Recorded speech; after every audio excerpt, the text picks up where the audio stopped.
Oftentimes people ask, is this like a one-time thing, or do I get immediate relief? Oftentimes what we find is there are some immediate benefits. Honestly, these are statements I make all day, every day. Sometimes what I'll do when I'm really upset about something is I'll hit it from a variety of angles.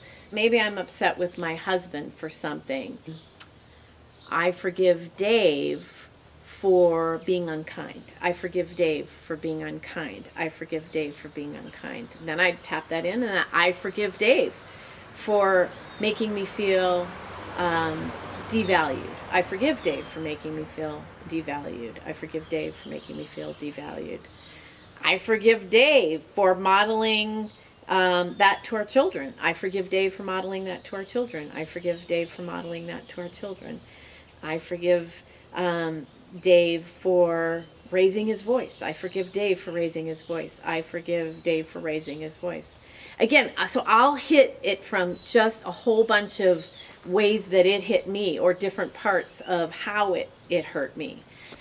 Last week, my husband and I got into an argument, and we were getting ready to leave to go to dinner with some friends, and we had 10 minutes in the car between our little incident and the time we were going to be meeting friends. And I just said to him, I said, sweetie, I'm going to have to do some forgiveness statements. I'm going to have to do them out loud if I'm going to be okay for this meeting.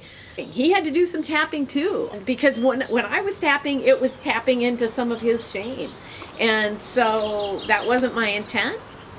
And he was forgiving me, and I was forgiving him. And you know, when we got to the restaurant, we were actually able to laugh and tell our friends about it.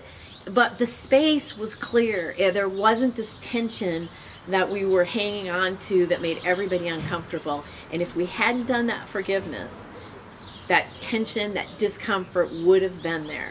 And it gave us an opportunity to be real and to model life with our friends.